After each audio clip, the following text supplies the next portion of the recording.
Hello everybody, my name is Manisha Pradhan and today I'm going to read and explain you a wonderful poem written by Robert Southey, and the name of the poem is The INCHCAPE Rock for students of class 8.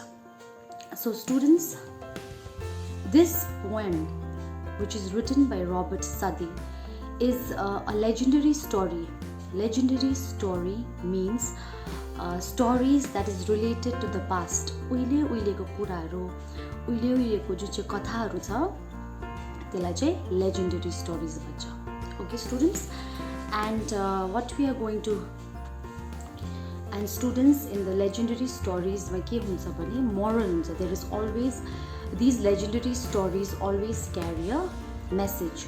एउटा के message जहिले पनि स्टोरिजहरुमा मेसेजेसहरु हुन्छ हैन. त्यसरी यो legendary स्टोरिजमा चाहिँ एउटा message दिएको हुन्छ द पोएटले.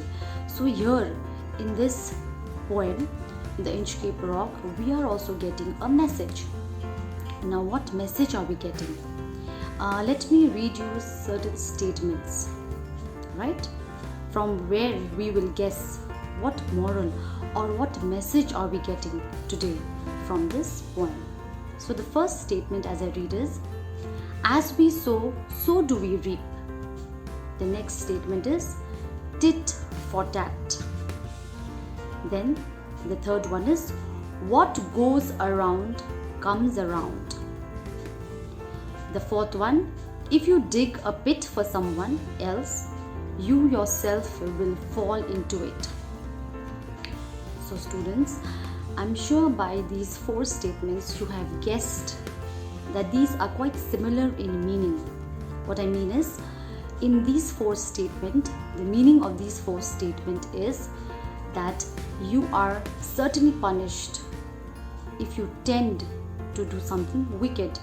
कसैलाई नराम्रो गर्दाखेरि आफैलाई पनि नराम्रो हुन्छ. Like the fourth statement I read, if you dig a pit for someone else, you yourself are going to fall in it. भनेको चाहिँ तिमीहरूले कसैको लागि खाडल खन्यो भने त्यो खाडलमा चाहिँ आफै पर्छ भनेको तिमीहरूले सुनेकै होला हैन.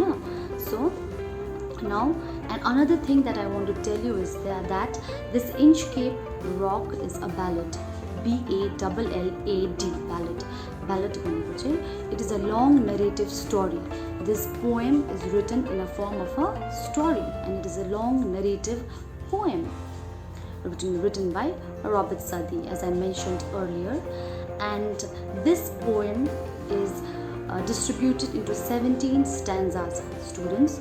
So I'm going to start reading this poem. Please listen carefully. The INCHCAPE Rock by Robert Southey. No stir in the air, no stir in the sea. The ship was still as she could be. Her sails from heaven received no motion. Her keel was steady in the ocean. So keep on this first stanza ma. I'm going to explain it to you stanza by stanza. So first stanza ma bhandesa. So but basically this poem is about a rock. INCHCAPE Rock को बारेमा. Rock भनेको त बुझ्छौ तिमीले, जुन rock चाहिँ सीमा छ, समुद्रमा छ. So के भन्दैछ, त्यति यो पोएममा the poet is saying that no stir in the air, no stir in the sea भनेको चाहिँ there was no movement in the sea. The sea was silent, the wind was extremely slow, and the sea was very silent.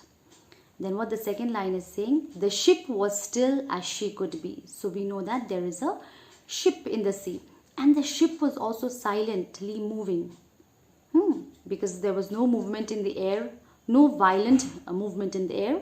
So the ship was also continuously moving, but in a slow way. Her sails from heaven received no motion. Her keel was steady in the ocean. So के भन्दैछ यहाँनिर, again, the sails from heaven received no motion.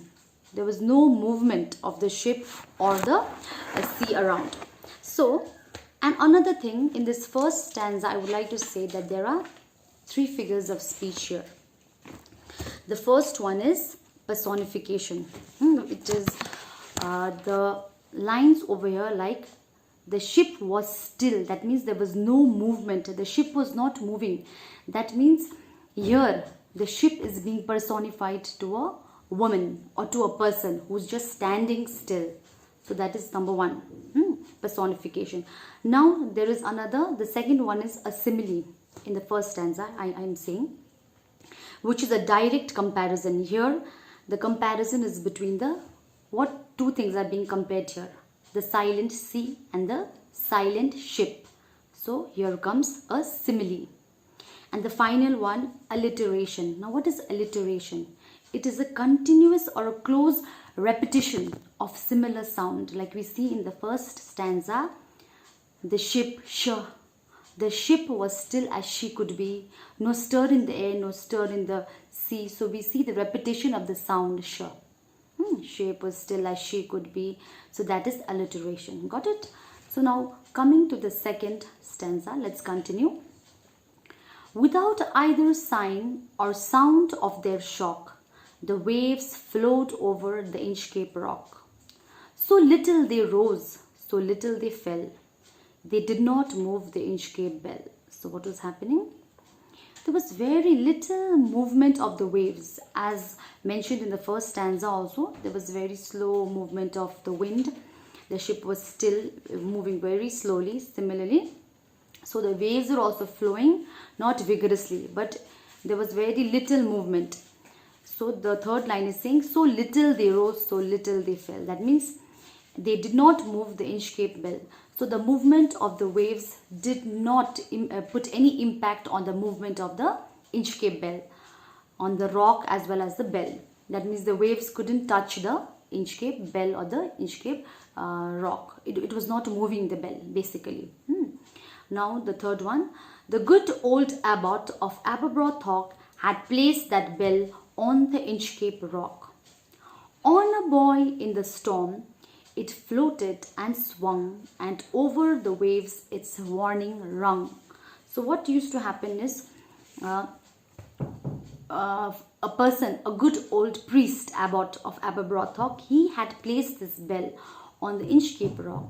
And what was the reason of placing this bell on the rock is that, suppose if there was a storm, extensive storm, what will happen? And the waves moves about.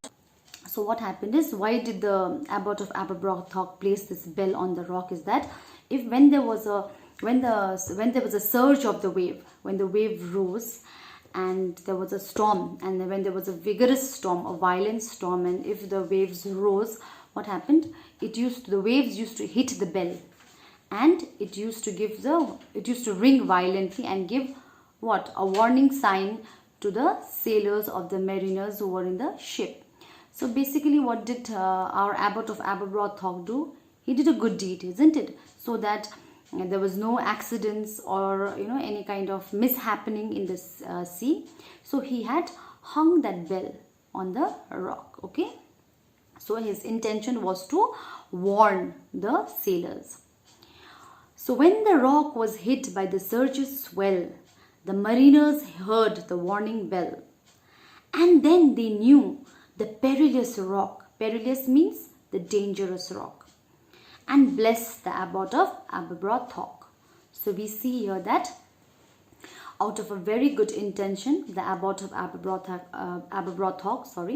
had placed this bell in the INCHCAPE rock, which warned the sailors when it was a stormy day and the waves had risen, so that the ship doesn't bang or doesn't get struck with the rock and any mishappening doesn't occur. And what happened? They used to bless when they heard the warning of the bell. When the bell was ringing loudly, they could hear the bell, and then they knew, okay, there is a rock here. So they would divert their ship in the opposite direction, not towards the rock. Nabate त्यो rock ma ठोकेर के हुन्छ, shipwreck हुन्छ, accident हुन्छ, they all will die, isn't it? So now further, coming to the next stanza. The sun in heaven was shining gay. All things were joyful on that day. The seabirds screamed as they wheeled round, and there was joyance in their sound. So we see that the sun is extremely shining, And that means it is a pleasant day, a pleasant atmosphere. The seabirds are also screaming and they are wheeling around, means they are flying around in the sea. A very pleasant weather. And that means the weather was, the whole atmosphere was full of joy and full of mirth and happiness. And then the buoy of the Inchcape Bell was seen, a darker speck on the ocean green. Sir Ralph the rover walked his deck, and he fixed his eyes on the darker speck. So what is happening? So the Inchcape Bell was seen. It could be seen because the waves had not risen up. There was no storm. A darker speck on the ocean green. So what is this darker speck? Your darker speck jay or it is the rock which is being seen from a distance, far distance. It is looking like a spot. It is looking like a dark speck. So here the poet calls the rock a darker speck on the ocean green. Then this another sailor, Sir Ralph the rover, walked his deck, and he fixed his eyes on the darker speck. And Sir Ralph rover, he was walking in his deck, and then he straight away looked at the rock, continuously looked at the rock. Now there is something in his mind. Now what is there in his mind? Let's see. He felt the cheering power of spring. It made him whistle, it made him sing. His heart was mirthful to excess, but the rover's mirth was wickedness. So here we see. So I told you earlier that the weather is extremely pleasant, a sunny day. Everything in the atmosphere is full of joy, isn't it? And here we see in this stanza that Sir Ralph the rover is extremely happy. How do we come to know by that? How do we come to know, that he's so happy? It is the second line, just see. He's so happy that in his happiness he wants to whistle, he wants to sing. I'm going to repeat the second line again. Please listen carefully. It made him whistle, it made him sing. His heart was mirthful to excess. So he is excessively happy. Got it? He's excessively happy. We come to know by these lines that he's so happy. But the rover's mirth was wickedness. But what is there? The Sir Ralph the rover had a wicked plan in his mind. That is why he was being so excessively happy. There was something in his mind very wicked. So what was that wicked plan? Let's see. His eyes was on the Inchcape float. It's on the Inchcape Bell. Inchcape float means Sir Ralph the rover's eye is on the Inchcape Bell. He could see the Inchcape Bell. Quoth he, by men, put out the boat and row me to the Inchcape rock, and I'll plague the priest of Aberbrothock. So, what is he saying? Quoth he, second line, quoth he means he said. What did he say? My men, he told his men or other sailors in the ship, his people, that put out the boat and row me to that Inchcape rock, and I will destroy the priest of Aberbrothock. He's saying that he is going to destroy. Now, how is he going to destroy the abbot of Aberbrothock? Why does he want to destroy the abbot of Aberbrothock? That is what we get to know in the next stanza.